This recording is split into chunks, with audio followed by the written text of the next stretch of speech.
सावधान। नमो अरिहंताणं नमो सिद्धाणं नमो आहिरीयाणं नमो उपाध्यायाणं नमो लोए सब्साहुनं। मंगलम भगवान वीरो मंगलम गौतमो गणे मंगलम कुंद कुंदार्यो जैन धर्मोस्तु मंगलम। सर्व मंगल मांगल्यम सर्व कल्याण कारकम प्रधानम सर्व धर्माणां जैनम जयतु शासनम जैनम जयतु शासनम। नमः श्री वर्धमानाय निर्धूतिकलिलात्मने सालोकानां त्रिलोकानां यद्विद्यादर्पणायते।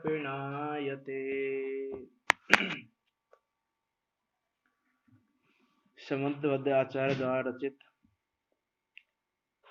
ये रत्नग्रंथ शाकोचार ग्रंथ जो कि 8 अधिकारों में निबद्ध है वो यहाँ विराजमान है। उसके 8वें अधिकार प्रतिमा अधिकार के माध्यम से हम पंचम गुण स्थानवर्ती श्रावक की 11 प्रतिमाएं कौन सी होती हैं, कैसी होती हैं, उन प्रतिमाधारी जीव की क्रिया कैसी होती है, अवस्था क्या होती है, उसके परिणाम कैसे होते हैं, वो किन गुणों का धारी होता है, किन दोषों का त्यागी होता है, किस क्रिया का त्यागी है, किस क्रिया को ग्रहण करता है, इन सारी बातों को हम विचार कर रहे हैं। ये हमने 11 प्रतिमाओं के माध्यम से हम ये जानना चाह रहे हैं कि जो श्रावक है कि जो मुनि बने की भावना वाता है वो किस प्रकार से आगे बढ़ता हुआ और वो उस मुनि अवस्था को प्राप्त कर लेता है। तो इस प्रकार हम 11 प्रतिमाओं के माध्यम से चर्चा कर रहे हैं, जिसमें पहली हम दर्शन प्रतिमा पर चर्चा कर रहे हैं। पहले हम 11 प्रतिमाओं का नाम एक याद करते हैं इस साथ। दर्शन प्रतिमा, व्रत प्रतिमा, सामायिक प्रतिमा, प्रोषद उपवास प्रतिमा, सचित्त त्याग प्रतिमा, रात्रि भोजन त्याग प्रतिमा या दिवा मैथुन त्याग प्रतिमा, ब्रह्मचार्य प्रतिमा, आरंभ त्याग प्रतिमा, परिग्रह त्याग प्रतिमा, अनुमति त्याग प्रतिमा, उद्दिष्ट त्याग प्रतिमा। ये 11 प्रतिमाएं हैं, जिसमें पहली प्रतिमा दर्शन प्रतिमा में हमारी चर्चा चल रही है, जिसमें संत आचार्य कहते हैं सम्यक दर्शन शुद्ध संसार शरीर भोग निर्विन्ना पंच गुरु चरण शरणो दार्शन सतत पथ गैया। कि वो सम्यक दर्शन के 25 मल दोषों से रहित है। कि ये जो 25 दोष हैं वो क्या कहें, मल हैं वो सम्यक दर्शन के लिए, कि छोड़ने योग्य हैं, वो सम्यक दर्शन का घात करने वाले हैं। उनका धारण करने पर सम्यक दर्शन किसी प्रकार से नहीं हो सकता। ऐसे ये 25 दोषों का त्यागी ये दर्शन प्रतिमा गुण का धारी जीव दर्शन प्रतिमा का धारी जीव होता है। इनका त्याग जिसने नहीं किया वास्तव में वो दर्शन प्रतिमा का धारी नहीं है। इसमें हमने अभी 8 मद और 8 दोषों की चर्चा की थी। 8 दोष थे शंका, कांचा, गिलानी, मूर्ता, अनुपगूहन, अस्थितीकरण, अवात्सल्य, अप्रभावना। और इन 8 दोषों के विपरीत 8 अंग थे। निशंकित अंग, निकांचित अंग, निर्विचित्सा अंग, अमुदष्टि अंग, उपगूहन अंग, स्थितीकरण अंग, वात्सल्य अंग एंड प्रभावना अंग। और उसके अलावा हमने 8 मदों को भी देखा। ज्ञान मद, पूजा मद, कुल मद, जाति मद, बल मद, रिद्धि मद, तप मद और शरीर मद। ये 8 मद भी करने योग्य नहीं है और ये 8 दो त्याग कर 8 अंग प्रकट करने योग्य हैं। इस प्रकार 16 दोषों में हमने अभी तक चर्चा की। इन 16 दोषों में किसी को कोई शंका हो तो पूछ सकते हैं, नहीं तो फिर हम आगे बढ़ते हैं। तो हमने अभी तक सम्यक दर्शन के 25 दोषों में 16 दोषों में चर्चा की। अब इसके आगे 3 मूर्ता और 6 अनायता, इस प्रकार के 9 दोष और बचे हुए हैं, जिसमें 3 मूर्ताओं पे हम चर्चा करते हैं। कि देखो, मूर्ता का मतलब है कि जो लोग मूर्ख वाला काम करते हैं, मूर्ख वाला काम, कि जिस काम को मूर्ख लोग करें, मूढ़ लोग करें, उस काम को जो कर रहे हैं वो वास्तव में मूढ़ हैं, और जो मूढ़ हैं वो मूर्ता वाला कार्य कर रहे हैं। तो ये मूर्ता 3 प्रकार की है: लोक मूर्ता, देव मूर्ता और गुरु मूर्ता। आज इस समय में जीव इन 3 मूर्ताओं के अधीन होकर बहुत सारी क्रियाएं ऐसी करते हैं हम, कि हम ऐसा मानते हैं कुछ हो ही नहीं रहा है। लेकिन ये 3 जो मूर्ताएं हैं, ये मिथ्यात्व का पोषण करने वाली हैं, सम्यक दर्शन का घात करने वाली हैं, सम्यक दर्शन को तुमसे दूर ले जाने वाली हैं। ऐसी ये 3 मूर्ताएं: लोक मूर्ता, देव मूर्ता और गुरु मूर्ता। इसमें सबसे पहले हम बात करें लोक मूर्ता की। तो लोक मूर्ता की यदि हम बात करें, तो लोक में जो मिथ्या दृष्टि लोग हैं, उनके आचरण को देखकर वो जो क्रिया कर रहे हैं, उन क्रियाओं को करना ये लोक मूर्ता है, मिथ्यात्व का पोषण करने वाला है। अब ऐसी कौन सी क्रियाएं हैं कि जिनको हम धर्म रूप मानते हैं? हमने मिथ्या धर्मी लोगों की, मिथ्या दृष्टि लोगों की आचरणों को देखकर, क्रियाओं को देखकर उनको जो ग्रहण कर लिया, और उसमें हम ये मान रहे हैं कि हम धर्म कर रहे हैं। तो वो सारी कैसी लोक मूर्ता हैं, लोक में जो मूर्ख की बातें हैं उनको हम पालन कर रहे हैं। तो ऐसी कौन सी बातें हैं? जैसे हम देखें कि गंगा नदी में स्नान करने से सब पापों का नाश हो जाता है, क्योंकि लोगों को हमने सुना है लोगों से कि वे गंगा नदी में स्नान करने से सारे पाप धुल जाते हैं, इस नदी में स्नान करो, नर्मदा नदी में स्नान करो तो ये पापों का नाश हो जाएगा, इसमें ये सिक्का डालो तो ये मुराद पूरी हो जाएगी। मीन्स इस तरह की अनेक सारी मान्यताएं चलती हैं नदियों और समुद्रों को लेकर। सिक्का डालने की मान्यता, नहाने की मान्यता, दर्शन करने की मान्यता, उसमें एक नाव के थ्रू चक्कर लगा के आ जाएं, उसमें फल फूल आदि डाल दें, दीपक लगा दें। इस प्रकार की बहुत सारी मान्यताएं जो नदी समुद्रों को लेकर हैं, वो सारी कैसी लोक मूर्ता हैं। लोक मूर्ता क्यों है? क्योंकि हम स्नान करने से धर्म करना मान रहे हैं, कि स्नान करने से हमारे शरीर आदि पवित्र हो जाएंगे, हम पवित्र हो जाएंगे। तो देखो, यहाँ पर 2 चीजें हैं कि स्नान करके हम आत्मा को पवित्र मान रहे हैं कि शरीर को पवित्र मान रहे हैं। पहली बात तो कि जो आत्मा है, यदि हम आत्मा को पवित्र मान रहे हैं कि हम खूब पाप कार्य करें और जाकर नदी में स्नान कर आए, तो ये तो ऐसा काम हो गया कि पूरे दिन पाप करो, सातों व्यसनों में लगो, सारे हिंसा आदि सारे पाप करो, और शाम को जाकर गंगा नदी में डुबकी मार के आ जाओ, तो तुम्हारे पाप सारे नष्ट हो जाएंगे। तो ये तो संभव नहीं है। यदि यह संभव हो तो जितने भी लोग आज, मान लो जैसे कोई आज अदालतें बनी हुई हैं,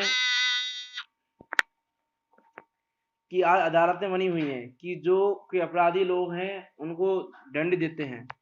तो उन अपराधियों का दंड समाप्त करना है तुम्हें, तो जो अपराध किया उसने, उसको गंगा नदी में स्नान करा दो, उसका अपराध नष्ट हो जाएगा। और उसका अपराध नष्ट हो गया तो सजा किस बात की? फिर वे किसी ने कोई अपराध किया, आज किसी व्यक्ति ने, वो जाकर गंगा नदी में स्नान कर लिया उसने, तो उसका अपराध तो नष्ट हो गया। जितने भी आज हिंसाजनक क्रिया हो रही हैं, मर्डर हो रहे हैं, रेप हो रहे हैं, जितनी भी क्रिया हो रही हैं, तो जिसने ये अपराध किया वो जाकर गंगा नदी में स्नान कर ले पाप करने के तुरंत बाद, तो उसका पाप नष्ट हो गया, उसको सजा नहीं मिलेगी। यदि गंगा नदी से पाप धुलना माने, जो जैसे लौकिक में भी ये माना जाता है कि गंगा नदी से पाप धुल जाते हैं, तो फिर ये दंड आदि की व्यवस्था बननी ही नहीं चाहिए, क्योंकि किसी ने पाप किया उसके पाप को धो दो नदी में, नहा ले वो व्यक्ति, डुबकी मार ले एक, उसके पाप धुल जाएंगे। तो भी दंड आदि की व्यवस्था क्यों बनाते हो? इसका मतलब है कि क्रियाएं कैसी है, मूर्खों वाली क्रियाएं हैं। और देखा देख के हम भी मानने लग गए कि चलो नदी में स्नान कर लें। और हम क्या मानते हैं, नदी में स्नान करने से क्या हो जाएगा, कोई पाप क्यों ना लग रहा है? इसमें मिथ्यात्व का क्या पोषण हो रहा है? मिथ्यात्व का पोषण कोई ना कह रहे हैं हम, कि भाई विचार तो करो मिथ्यात्व का पोषण हो रहा है कि नहीं हो रहा है, कि नदी में स्नान करने से पाप धुल जाएंगे। तो फिर ये भक्ति आदि पुण्य के भाव, कषाय की मनता आदि के भाव, इनकी जरूरत ही क्या रहेगी फिर? कि तुम्हारे पाप कार्य सब धुल रहे हैं तो पाप कार्य करो प्रति समय, और एक दिन जाके धोआओ। इसलिए कैसी है, लोक मूर्ता है। और देखो लोक मूर्ता में सिर्फ यही नहीं, एक नहाने वाली बात ही नहीं, स्नान करने वाली बात नहीं, और भी एग्जाम्पल अभी हम देखेंगे। तो देखो सबसे पहले हम जो कह रहे थे कि जो आत्मा है वो तो अमूर्तिक है, उसको तो ये जल स्पर्श भी नहीं कर सकता आत्मा को। तो आत्मा को पवित्र कर दे ये तो संभव ही नहीं है, ये तो दूर से दिख रहा है हमको कि संभव ही नहीं है ये तो और यदि शरीर आदि को हम माने कि शरीर पवित्र हो जाता है गंगा नदी में, नर्मदा नदी में स्नान करने से, तो वास्तव में विचार करें कि ये जो पवित्र शरीर है वो तो स्वभाव से ही महापवित्र है, उसका स्वभाव ही महापवित्र वाला है। अरे ये शरीर तो ऐसा है कि जिसका स्पर्श करने से उत्तम वस्तुएं भी अपवित्र हो जाती हैं। तुम उत्तम से उत्तम पकवान खाओ तो वो भी मल रूप हो जाता है।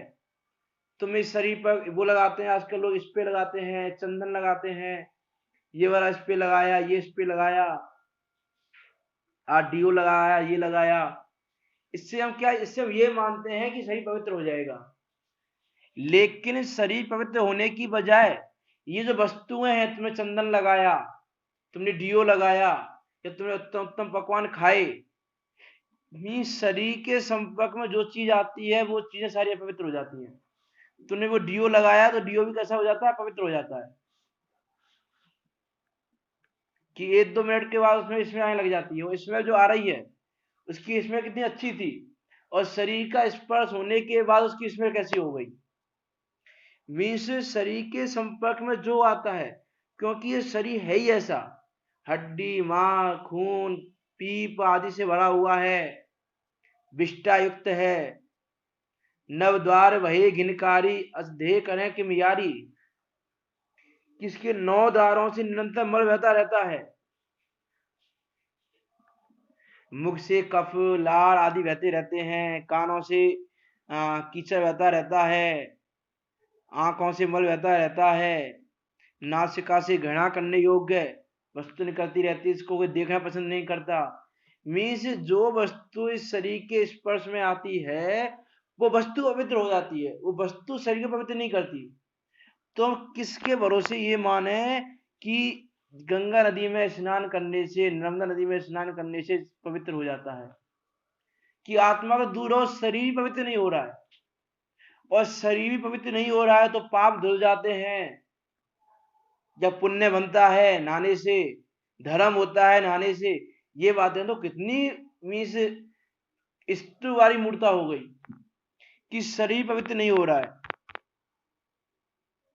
समन्वय आचार्य ने एग्जाम्पल लिया एक, कि जैसे एक घड़ा है, ये जी उस घड़े को मल से बनाया गया है, उसमें मल ही भरा हुआ है और उसमें सब तरफ से मल ही बह रहा है। उस घड़े को कितनी बार जल से धोएं कि वो घड़ा शुद्ध हो जाए। विचार करें कि मल का बना हुआ घड़ा, मल से भरा हुआ घड़ा, और प्रत्येक समय प्रत्येक जगह से मल ही बाहर निकल रहा है, ऐसे घड़े को कौन सी नदी में धोया जाए कि वो घड़ा शुद्ध हो जाए। यदि वो घड़ा शुद्ध नहीं हो सकता तो वैसे ही है जो शरीर है वो भी मल से भरा हुआ है, मल का ही बना हुआ है, और प्रत्येक समय 9 द्वारों से मल ही बाहर बह रहा है। तो ऐसे शरीर को गंगा नदी में स्नान कराने से शुद्ध हो जाए, ऐसी संभव नहीं है। अरे ये शरीर तो ऐसा है कि इस शरीर के स्पर्श की कोई वस्तु हो तो वो वस्तु पवित्र हो जाती है। जैसे मान लो किसी वस्तु में बाल गिर जाए, चमड़ा चमड़ा पड़ जाए कहीं पर, तो मानते हैं कि ये जगह अशुद्ध हो, इस जगह को धो पहले। यहाँ चमड़ा गिरा था, यहाँ पे अभी जगह को धो, इस जगह पर अभी ये खून बहा था, जगह को धो, ये जगह पवित्र हो गई। इस जगह पर मल त्यागा था किसी ने, मूत्र त्यागा था किसी ने, थूका था किसी ने नासिका का दुर्गंधी पदार्थ निकाला था, यहाँ पर ये जगह पवित्र हो गई। मीन्स वो वस्तु, वो भूमि, वो क्षेत्र भी पवित्र हो जाता है जो शरीर के स्पर्श से जो चीज वहां छोड़ी जाए। तो इतना अपवित्र यह शरीर है। हम लौकिक में देखते हैं किसी कोई स्नान कर रहा है, उसके जल की छींटे पड़ जाए किसी बर्तन पे किसी चीज पर, तो यह शुद्ध होगा, इसको धोना पहले बर्तन को। मानते ना कि जो जल शरीर का स्पर्श पाकर उसकी छींटे कहीं जा रही हैं तो उस चीज को हम अशुद्ध मानते हैं, तो ये उस जल से धोने से शरीर कैसे पवित्र हो जाता है।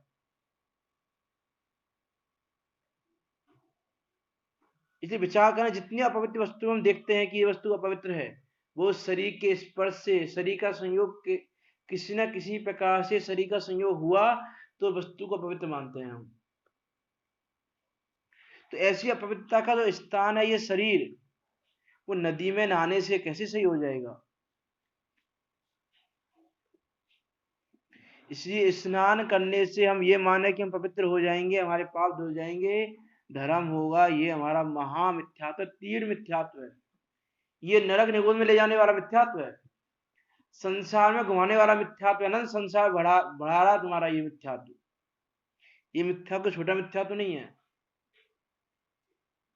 और ये जो जल है, इसी जल में निरंतर अनेक तरह के जीव रह रहे हैं, मेढक, कछुआ, मगरमच्छ, मछली, सर्प, कौन कौन से जीव नहीं रह रहे हैं जो नित्य मरते हैं, उसमें मरते हैं, जन्मते हैं उसी जल में। तो उस जल को कैसे पवित्र माने हम। और उस जल में लोग अस्थि विसर्जन करके आते हैं, अस्थियों का विसर्जन कर दिया इत्यादि रूप से, जो मीन जिसमें अपवित्र वस्तुएं ही पड़ी हुई हैं, वो जल कैसे पवित्र है। वो जल भी पवित्र नहीं है, और जल से अपने को पवित्र मानना, उस जल को पवित्र मानना कि जल पवित्र, नदी बहुत पवित्र है, ये इस नदी को नमस्कार करो, इस नदी को दान करो, इस नदी में दीप जलाओ। उस अपवित्र वस्तु को तुम पवित्र मान के बैठे हो, तुम्हारा कितना बड़ा मिथ्यात्व है। यह है लोक मूर्ता। कि लोक मूर्ता, यदि हम सिंपल शब्द में कहें, लोक मूर्ता क्या है कि मिथ्यात्व के उदय से काल आदि के अनुसार जो लौकिक जीव हैं, अज्ञानी जीव हैं, जो परमार्थ को नहीं जानते, वो जैसी प्रवृत्ति करते हैं उस प्रवृत्ति में धर्म मानना, उस प्रवृत्ति से लाभ हो जाएगा, इस प्रवृत्ति से शरीर निरोगी हो जाएगा, इस प्रवृत्ति से ये कार्य नहीं होगा, इस प्रकार की जो मान्यता है वो सारी मान्यता लोक मूर्ता है। और लोक मूर्ता के रह के सम्यक दर्शन कभी शुद्ध नहीं, सम्यक दर्शन हो ही नहीं सकता जिसको लोक मूर्ता है। वो तीर मिथ्या दृष्टि जीव है। इसलिए जल से पवित्र होना मानना, स्नान में धर्म मानना, ये सारे मिथ्या दर्शन हैं।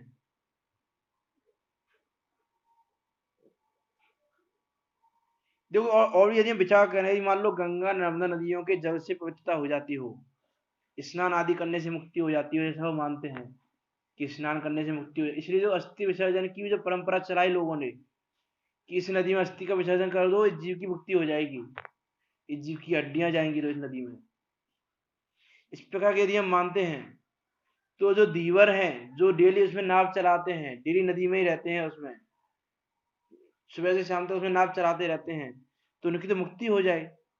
फिर दान क्यों करना, पूजा क्यों करना, भक्ति क्यों करना, सारी चीजें निष्फल हो गई।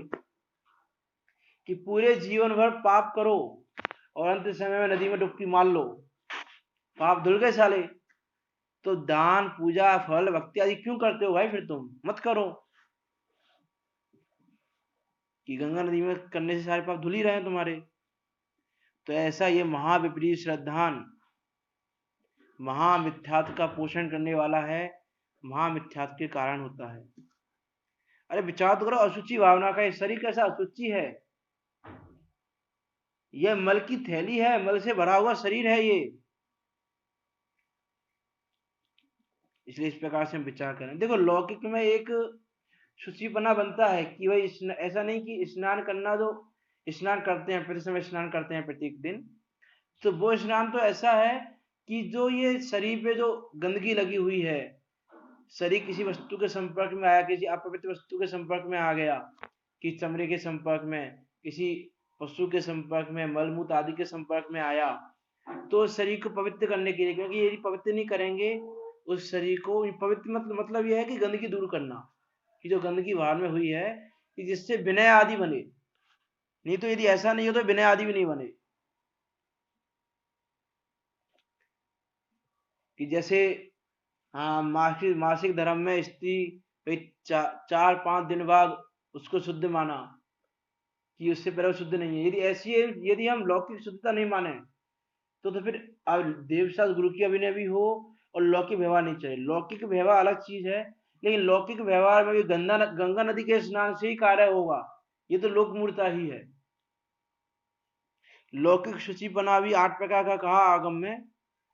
काल शौच, भस्म शौच, अग्नि शौच, मृतिका शौच, गौमय शौच, जल शौच, पवन शौच, ज्ञान शौच, ये लौकिक शुद्धियां कही हैं। लेकिन ये शुद्धियां भी शरीर को पवित्र करने में समर्थ नहीं है। कि तुम ये सोचो कि डेली स्नान करने से शरीर पवित्र हो जाएगा, ऐसा संभव नहीं है। कि वो तो गंदगी आदि दूर करने के लिए बात कही है। इस प्रकार से नदी सागर आदि में नदी को स्नान करने से, नदी समुद्रों को पूजने से, जैसे हम देखते हैं बहुत सारी चीजें, जैसे आप अभी मान लो रामायण देख रहे हो, तो रामायण में भी हम देखते हैं बहुत सारी चीजें आपने देखी होंगी। रामायण में आती हैं बहुत सारी चीजें कि उन्होंने समुद्र की पूजा की, तो समुद्र ने उनको स्थान दे दिया लंका में जाने के लिए। समुद्र ने उनसे कह दिया कि इनके द्वारा पत्थर डलवाओ, तो पत्थर डूबेंगे नहीं, समुद्र बन जाएगा, सेतु बन जाएगा। कि उन्होंने समुद्र की पूजा की। अरे समुद्र की पूजा करना तो लोक मूर्ता है, और तद्भव उच्चगामी जीव समुद्र की पूजा करे। तुम ऐसा देख रहे हो, मतलब तुम उसकी अनुमोदना कर रहे हो, और कृत कार्य अनुमोदना, तीनों का फल बराबर है, तो तुम वो लोक मूर्ता कर रहे हो। उसको देख के तुम महामिथ्या का पोषण कर रहे हो।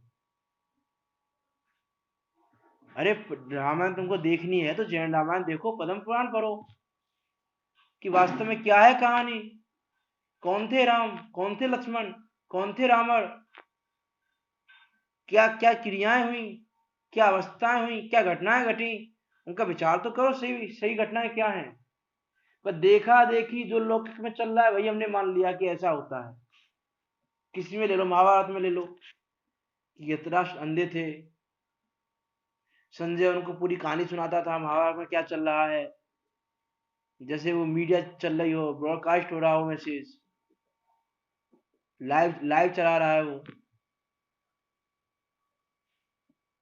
तो इस विचार तो करो वास्तव में कि धृतराष्ट्र कौन थे, उनके क्या हुआ, उन्होंने कब दीक्षा ली थी, क्या हुआ था उनके साथ। अरे उन्होंने तो युद्ध से बहुत पहले दीक्षा ले ली, और हम क्या मान के बैठे हैं, क्या देख रहे हैं हम। तो ये सारी लोक मूर्ताएं हैं, ये मिथ्यात्व का पोषण करने वाली हैं। ये बहुत विचार करने की जरूरत है। अरे विचार करें, हम देखा देखी आज लौकिक में इतनी चीजें देखी जाती हैं। कोई है ना, तराजू दुकान पे जाता है, सबसे पहले दुकान को ढोक देता है, दुकान को नमस्कार करता है, फिर तराजू बांट आदि को पूछता है, जो उसकी कलम है, दवात है, वही खाते हैं उनको पूछता है। ये वही खातों को पूजना, ये भी लोक मूर्ता है, वहां मिथ्यात्व का पोषण करने वाले हैं। खाते भाई तिजोरी को पूजता है, अगरबत्ती जलाता है, नहीं तो अब शगुन हो जाए, दुकानदारी नहीं हो, कोई ग्राहक नहीं आएगा। इस प्रकार का मानकर वो पूरे दिन हमेशा यही मानता रहता है। अब तक बाट तराजू पूजे, पूजी मैंने कलम दवात, खाते बही तिजोरी पूजी, लक्ष्मी पूजी सारी रात। नदी नवन में धर्म मान कर, सागर भी पूजे बहुबार। व्यंतर पूजे नवग्रह पूजे, पूजे प्रभु खोटे त्योहार। कि व्यंतर आदि को पूजा, क्षेत्रपाल पद्मावती आदि को पूजा, नवग्रहों को पूजा, खोटे त्योहारों को पूजा। जीव आज बहुत सारे लोग होलियों को होलिका को पूजते हैं, होली के एक दिन पहले, कि होलिका दहन देखना, होलिका को पूजना, उसको देखने से, होलिका को पूजने से सुख की प्राप्ति होती है, धर्म होता है, पुण्य होता है, इस प्रकार का मानकर उस प्रवृत्ति को करना। ये सारी प्रवृत्ति कैसी हैं? लोक मूर्ता हैं। धन पूजा हित दीप जलाए, देहली द्वार भूमि पूजी। आरे टेरे पत्थर पूजे, बट तरु सभी दिशा पूजी। कि कोई धन की पूजा करता है, कि धन की पूजा करने से धन आएगा, कि धन रूपी लक्ष्मी की पूजा करने से धन आएगा, ऐसा करके पूजन करता है। लेकिन आप विचार करें कि जो धन रूपी लक्ष्मी की पूजन इसलिए कर रहे हैं कि धन आएगा, तो फिर लोक में कोई दरिद्र रहना नहीं चाहिए, कोई गरीब रहना नहीं चाहिए। क्योंकि यदि उस लक्ष्मी की पूजन करने से धन आता है, तो जितने भी गरीब हैं वो ही पूजन करें तो उनको भी धन की प्राप्ति होना चाहिए। तो और अभी लोक में कितने गरीब दिख रहे हैं, तो यदि इसकी पूजन से धन की प्राप्ति होती है, तो फिर लोक में कोई गरीब रहना ही नहीं चाहिए। और लौकिक में जीव गरीब है, इसका मतलब है कि इसकी पूजन करने से धन की प्राप्ति नहीं होती। प्रत्यक्ष दिखते हुए भी हम नहीं मानते। समस्या इस बात की, प्रत्यक्ष दिख रहा है हमको कि भाई लक्ष्मी की पूजन करने से धन नहीं आता है। ये लक्ष्मी की पूजन करने से धन आता, तो ये गरीब लोग हैं, मजदूर लोग हैं, ये भी लक्ष्मी की पूजन करते हैं, लेकिन फिर भी धन नहीं आता। क्योंकि धन तो पुण्य के उदय के अनुसार आता है, वह पुण्य पाप के अनुसार धन की प्राप्ति होती है। पूजन आदि करने से धन की प्राप्ति नहीं होती। और हम ऐसा ही मानकर बैठे हैं, धन की पूजा करने में लगे हुए हैं। कोई देहली को पूजता है, देहली पूजन करता है, कोई भूमि पूजन करता है।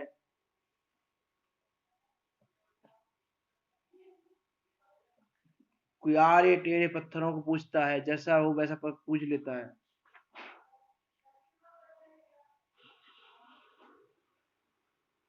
कोई पीपल के पेड़ को पूजता है, कोई बगरबच के क्या बोलते हैं, बरगद के पेड़ को पूजता है, कोई से पेड़ को पूजता है। क्या है ये? अरे वो एक केंद्रीय जीव है, उनको पूजने से तुम्हारा भला कैसे होगा? मीन्स ये जीव ऐसा है, सोचता ही नहीं है कुछ भी, बिना विचारे कार्य करता है। पत्थर कोई पूछता है, पत्थर रखा सामने, जैसे आती है ना घटनाएं कि किसी ने पत्थर रख दिया, उसको थोड़ा रंग दिया, जैसे उसमें दिखाया था, एक मूवी में दिखाया था ना, पीके मूवी में, वो बताता है लोगों को, पीके कोई कॉलेज के सामने पत्थर रख देता है, उस पे वो पान का वो लगा देता है, वहां थोड़े सिक्के पटक देता है, लोग आते हैं, पैसा डालते हैं, नमस्कार करते हैं, ढोक देते हैं। ये क्या है? विचार करना, हम किस किस तरह की मान्यताओं को पाले हुए हैं। और ये सारी मान्यताएं महामिथ्यात्व करने वाली हैं, मिथ्यात्व का पोषण करने वाली हैं, अनंत संशय को बढ़ाने वाली हैं। नहीं, हमको लगता है कि इससे क्या हो रहा है, हमें नमस्कार कर दिया पत्थर तो क्या हो गया, हमारी श्रद्धा कोई ना बेकार हो गई। अरे तुम्हें नमस्कार किया, किस किस प्रयोजन से तुमने नमस्कार किया? कि हमें कुछ धनादि की प्राप्ति हो जाए, हमारा कुछ अच्छा हो जाए, इस प्रयोजन से तुमने ये कार्य किया। तो तुमने उससे माना कि इससे हमारा अच्छा होगा, इससे हमें धर्म की प्राप्ति होगी। और देखो लोक मूर्ता कितनी कहां तक हैं कि लोग इस दिशा में ये होना चाहिए, ये दिशा अच्छी है, इस दिशा में ये कार्य करो, इस दिशा में ये कार्य करो, और ये सारी दिशाएं बराबर हैं।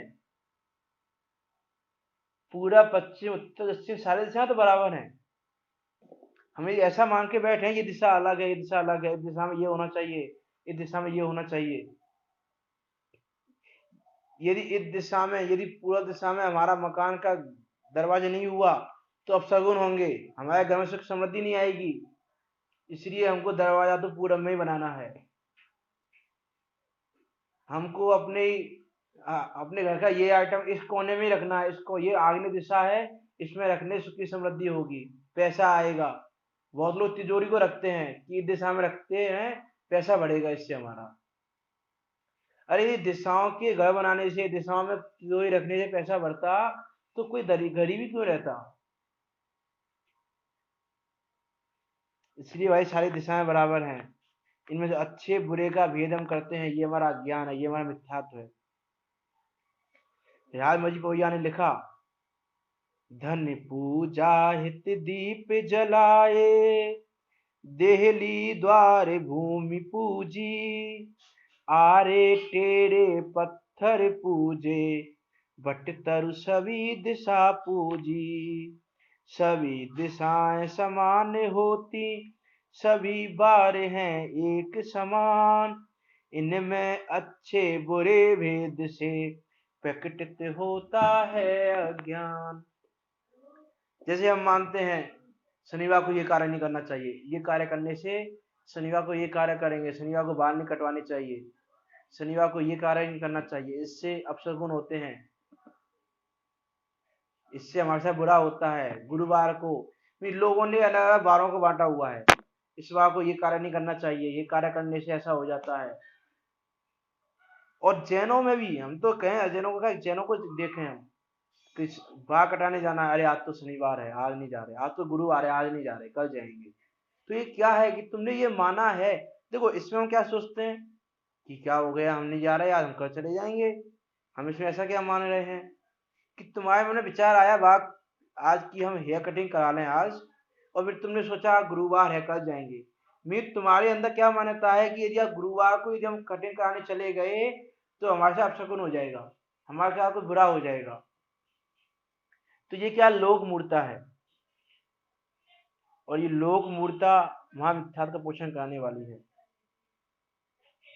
और देखो अनेक तरह की मान्यता, जैसे हम कहीं जा रहे हैं, बिल्ली रास्ता काट जाए तो वहां से नहीं जाते, अब बिल्ली ने रास्ता काट दिया, बिल्ली आगे से निकल गई, बुरा हो जाएगा जाएंगे तो भी हम। कोई घर से निकल रहा है, किसी ने छींक दिया, अरे अपशकुन कर दिया, थोड़ी देर रुको, 2 मिनट, 2 मिनट रुक के फिर जाएंगे। ये तो मान्यताएं कैसी हैं, लोक मूर्ताएं हैं। अरे कहाँ तक बात करें लोक मूर्ता में, ये जीव क्या क्या नहीं करता लोक मूर्ता को करने के लिए, क्या क्या नहीं करता है कि सारे कार्य करता है। कोई अग्नि में जलने से, कोई शीत में गलने से, पंचाग्नि तप करने से धर्म होता है। कोई जैसे सूर्य चंद्र ग्रहण होते हैं उनको सूचक मान लिया कि सूर्य चंद्र ग्रहण हो गया, ये कार्य नहीं करना, अब इसमें ये नहीं करना, आज सूर्य ग्रहण है आज ये कार्य नहीं करना। ये क्या है, अरे वो तो ग्रहण नक्षत्रों की व्यवस्था है कि राहु ग्रह है, उसकी मूवमेंट है, उसकी मूवमेंट सूर्य के आगे आएगी तो आएगी। चंद्रमा को राहु घसेगा, घसना क्या बोलते हैं कि चंद्रमा के आगे राहु आ जाता है, कि वो भी एक ग्रह है, उसकी मूवमेंट हो रही है। तो उसमें हम तो ग्रह नक्षत्रों में फंसे रहते हैं। कोई अपनी कुंडली दिखाता रहता है, कोई तो डेली न्यूज़पेपर में पढ़ता है कि आज मेरी राशि का क्या फल है, आज मेरी राशि क्या कहती है, आज मेरी राशि में ग्रह नक्षत्रों की क्या व्यवस्था है।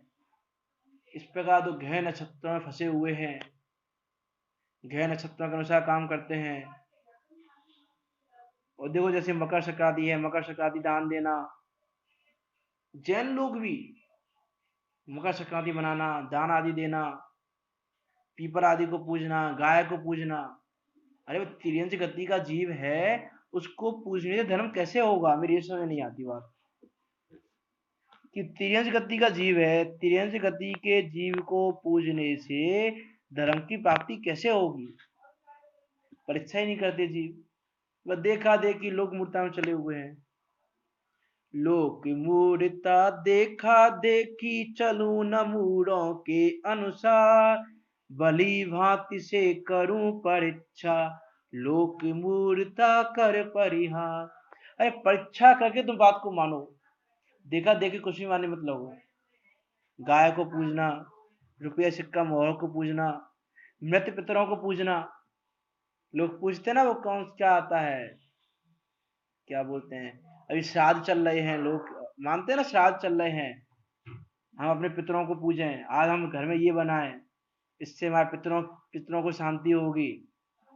हमारे तो पूर्वज हैं वो शांत रहेंगे, उन पूर्वजों की शांति के लिए श्राद्ध के समय आज खीर बनाते हैं, आज ये करते हैं, आज उसकी पूजा करना। ये सारे कार्य लोक मूर्ता वाले हैं।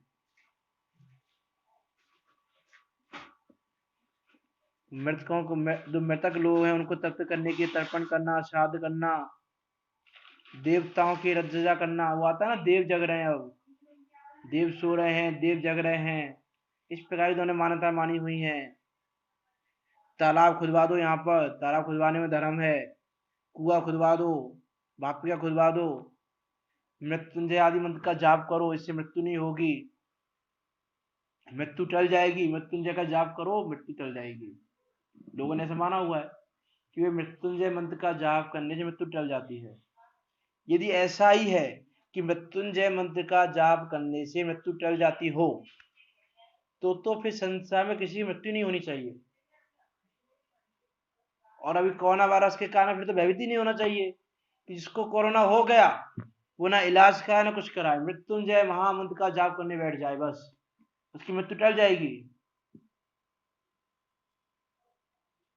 आज चंद घेन लग रहा है, इसका दान देना है, इसका दान देना है, ग्रहों का दान देने से दुख दूर हो जाता है। ये सब जो जितनी भी मान्यताएं हैं, ये सारी मान्यता कैसी हैं? ये सारी की सारी मान्यताएं मिथ्यात्व का पोषण करने वाली हैं। सारी की सारी मान्यता संसार को बढ़ाने वाली हैं। इसी प्रत्येक कार्य में परीक्षा तो करनी पड़ेगी। बिल्ली ने रस्सा काटा तो दुख से डर कर घर आया, छींक हुई तो महामूर रास्ता से वापस घर आया। अरे कहां तक कहें लोक मूर्ता को कि हम कहां पर क्या मान के बैठे हैं, उसकी परीक्षा ही नहीं करते।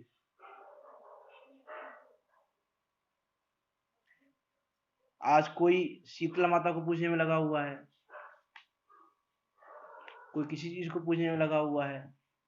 कि जो जितनी भी लोक मूर्ताएं तुमने मानी हुई हैं, ये सारी मूर्ताएं तुमको संसार में भ्रमाने वाली हैं।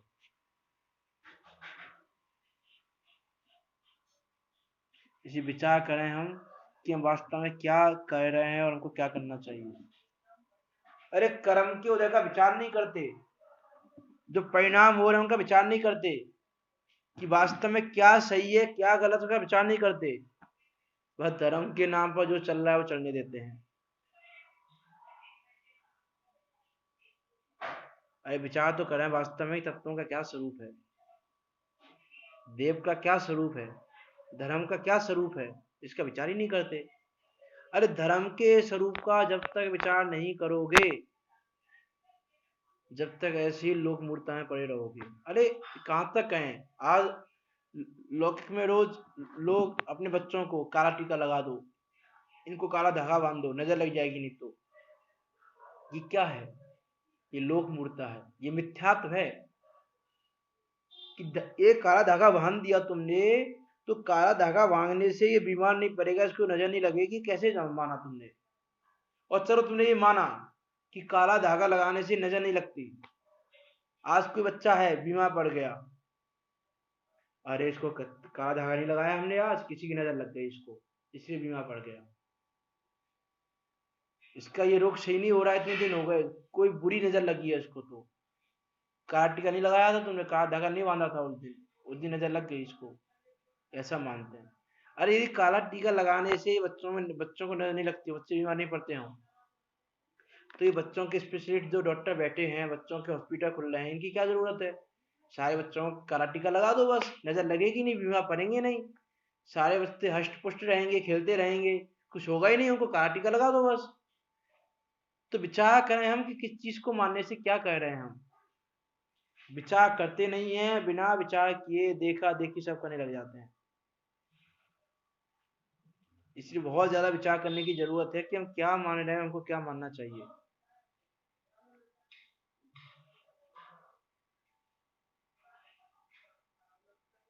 हम किसी के आगे झुके नहीं, हर किसी के आगे झुक जाए, हर किसी को धर्म धर्म मान लें। आज हमने सारी क्रियाएं, ऐसा करने से ऐसा होगा, ऐसा करने से ऐसा हो जाता है, ऐसा नहीं करेंगे तो ऐसा हो जाएगा, ऐसा करेंगे तो ऐसा हो जाएगा, जितनी भी मान्यता है इसमें ले लो इस लाइन में।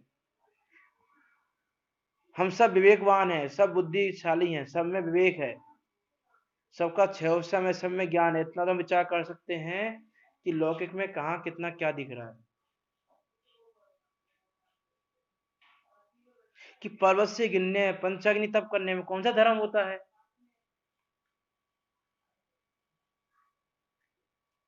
अरे पंचाग्नि तप करने से तुम्हारे शरीर का नाश होगा, कुछ नहीं होगा। इसी में प्रत्येक कार्य में विचार करें, योग्य क्या है, अयोग्य क्या है, सत्य क्या है, असत्य क्या है, क्या चीज हमारी हितकारी है, क्या हितकारी है, हमारी आराध्य क्या है और आराध्य क्या नहीं है, साध्य क्या है, साध्य क्या नहीं है।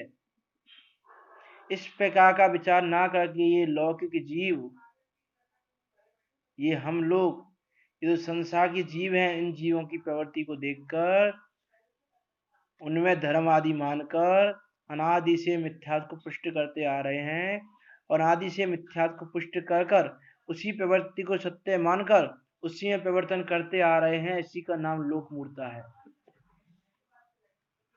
और ये लोक मूर्ता और कुछ नहीं, संसार को बढ़ाने ही वाली है। जितनी भी हम लौकिक में लगा रहे हैं, सारी क्रिया लगा रहे हैं लौकिक में, जितनी क्रिया होती हैं, कि कहाँ तक बात करें लौकिक मूर्ता की, हम हर चीज लगा सकते हैं लौकिक मूर्ता में।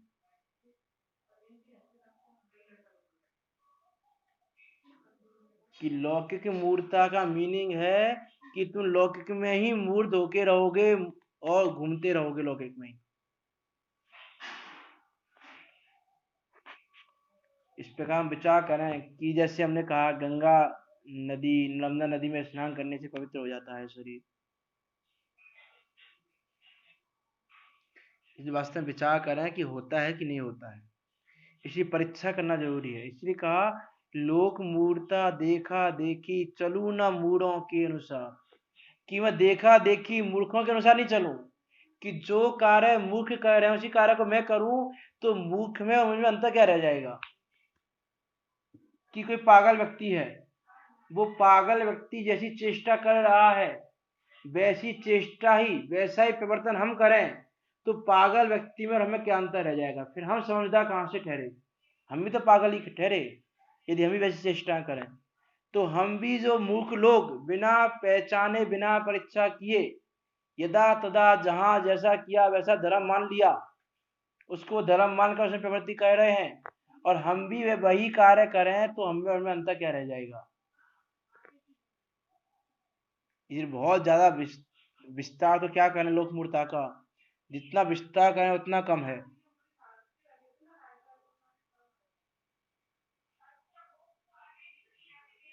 इसलिए हम विचार करें, लोक मूर्ता देखा देखी चलू न मूढ़ों के अनुसार, भली भांति से करूं परीक्षा लोक मूर्ता कर परिहार। कि भली भांति रूप से परीक्षा करें और परीक्षा को करके लोक मूर्ता का त्याग कर दें।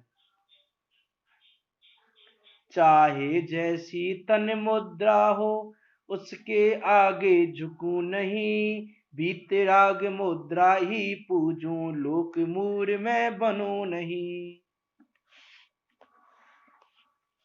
कि चाहे जैसी तन की मुद्रा हो उसको पूजने लग जाएं कि नहीं, पूजने योग्य क्या है वास्तव में, पूजा किसकी होनी चाहिए? कि अरे जो हमारे जैसे प्रवर्तन कर रहे हैं उनकी क्या पूजन करना। ये विषय देव मूर्ता में आएगा, अभी इसको हम कर लेंगे देव मूर्ता वाले विषय को भी। कि चाहे जैसी तन मुद्रा हो उसके आगे झुकू नहीं, भीत राग मुद्रा ही पूजूं लोक मूर में बनू नहीं। विचार तो करें हम कहां कहां किस किस प्रकार की मूर्ता करने में लगे हुए हैं। छोटी छोटी बातों में लोग मूर्ता कर लेते हैं, मिथ्यात्व का पोषण कर लेते हैं। हम क्या मानते हैं? हमने कहा मिथ्यात्व किया, हम तो मिथ्या दृष्टि है ही नहीं, गही मिथ्यात्व तुम्हारा है ही नहीं। लोग क्या मानते हैं, अग्रही मिथ्यात्व तो है हमारा अभी, लेकिन गही मिथ्यात्व हमने छोड़ा हुआ है। हम सच्चे देवशास्त्र गुरु को मानते हैं, हमने गही मिथ्या छोड़ लिया। लेकिन ये इतनी सारी बातें हैं कि लोक मूर्ता में देखा देख के तुम अपने गही मिथ्यात्व को बढ़ा रहे हो, प्रत्येक समय मिथ्यात्व को ग्रहण कर रहे हो। कहां तक कि प्रत्येक चीज हम लगा लें, कोई गाय को पालने में लगा हुआ है, कोई कुत्ते को पालने में लगा हुआ है, बिल्ली को पालने में लगा हुआ है।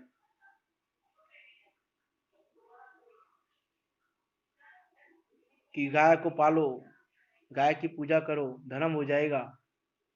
इस पे कहां कहां तक हम बात करें कि छोटी एक हम ये कहें कि सुबह उठने के बाद और रात को सोने तक हम जो क्रियाएं करते हैं उनका हम चिंतन करें कि उन क्रियाओं में कितनी क्रियाएं लोक मूर्ता वाली हैं। ये लोक मूर्ता वाली क्रियाएं हैं तो उनको जानकर मूर्ता को त्यागो, उस मूर्ता को छोड़ो। जितनी भी बातें हैं, जितनी बातें हमने की, इन सारी बातों को आदि लेकर, आदि आदि देखा देखी लोक मूर्ता करता हूँ, सच्चा मार्ग छोड़ कर उन मार्गों पर ही पग धरता हूँ। किस प्रकार ये मैं देखा देखी लोक मूर्ता करता रहता हूँ। ये जितनी भी चीजें हम मिथ्यात्व का पोषण करने वाले, लेकिन है ना, हम बहुत सारे जीव तो ऐसे हैं, उनसे यदि ऐसा बोलो ना कि जैनों से, अजैनों की बात ही नहीं कर रहे हैं, हम जैनों की बात करें, जैनों से यदि हम बोले कि भाई ऐसा काम, ये काम करने योग्य नहीं है, ये काम जैनों के योग्य नहीं है, इससे धर्म नहीं होता, तो उनका गुस्सा हो जाए कि मुझसे ऐसा कैसे बोल दिया इसने। इसी वास्तव में लोक मूर्ता का त्याग करना योग्य है। आदि आदि देखा देखी लोक मूर्ता करता हूँ, सच्चा मार्ग छोड़ कर उन मार्गों पर ही पग धरता हूँ। कि तुमको महापुण्य के उदय से सच्चा मार्ग मिला और तुमने सच्चे मार्ग को छोड़कर उन कुमार्गों पर ही गमन किया। इसलिए अब तो विचार करें प्रत्येक कार्य में कि ये कार्य लोक मूर्ता वाला तो नहीं है। यही परीक्षा करके कार्य करोगे। इसलिए देखो, आज्ञा प्रदानी से ज्यादा परीक्षा प्रदानी होना आवश्यक है। कि परीक्षा करके पहचान करो कि जो कार्य हम कर रहे हैं उस कार्य से क्या होगा। कि किसी ने छींक दिया, इससे अपशगुन कैसे हो जाएगा। बिल्ली आगे से निकल गई तो बिल्ली, उस समय बिल्ली का आना हुआ तो हो गया, उससे तुम्हारा अपशगुन हो जाएगा, तुम्हारा काम बिगड़ जाएगा, ये कैसे संभव है।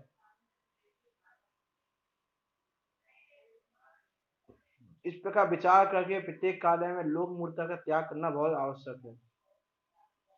अब प्रभु लोक मूर्ता तज दूं, अब प्रभु लोक मूर्ता तज दूं, बनूं अमूर दृष्टि निर्दोष, सम्यक दर्शन सुदृढ़ करूं प्रभु, पाऊं शाश्वत सुख संतोष। कि अब ये लोक मूर्ता तजने योग्य है, त्यागने योग्य है। लोक मूर्ता के जितने कार्य हैं वो सारे त्यागने योग्य हैं। अब बाकी जितने कार्यों की चर्चा यहाँ की, उन कार्यों के अलावा भी बहुत सारे कार्य हैं जिनमें लोक मूर्ता है। जितना विस्तार दे सकते हो उतना विस्तार कर सकते हैं लोक मूर्ता का। तो इसलिए ज्यादा विस्तार नहीं करते हुए हम अभी यहीं तक बात को रखते हैं। आप सब चिंतन करते हुए, विचार करते हुए, जितने भी कार्य लोक मूर्ता वाले हैं, जितने भी कार्य मिथ्यात्व का पोषण करने वाले हैं, तो हर चीज को लेकर, जैसे कहा था रामायण को देखने से धर्म होता है, महाभारत को देखने से धर्म होता है, और उनमें हमने देखा किस प्रकार मिथ्यात्व का पोषण हो रहा है। कोई समुद्र को पूज रहा है, कोई किसी चीज को पूज रहा है, कोई किसी चीज को पूज रहा है। विचार करें, विचार करने की बुद्धि मिली है तो विचार करना जरूरी है। विचार नहीं करेंगे तो संसार में अनादिकाल से भ्रमण कर रहे हैं, भ्रमण करते रहेंगे, दुखी होते रहेंगे। इसलिए अब ये सुंदर जिन शासन मिला है, सच्चे देव सदगुरु मिले हैं, हमको ये सारी बातें समझने को मिली हैं। और ये इस लोक में अनंतानंद जीव भरे हुए हैं, उनमें से कुछ जीवों को ये सही बातें सुनने को मिलती हैं। उनमें हम और तुम जैसे महापुण्यशाली जीव हैं जिनको ये बातें सुनने समझने को मिल गई हैं। तो इस जो हमको ये पुण्य का उदय मिला है, महान पुण्य का उदय, इसको पाकर हम लोक मूर्ता में फंसे नहीं और लोक मूर्ता आदि को त्याग कर अपने सम्यक दर्शन को पाने की ओर अग्रसर हों। इसी मंगल भावना के साथ अभी की वाणी को विराम देते हैं। जिनवाणी स्तुति। निज निधि निज में बताई, यह अनंत उपकार है, उसके लिए जिन वाणी माँ को वंदना सत बार है, माँ वंदना सत बार है।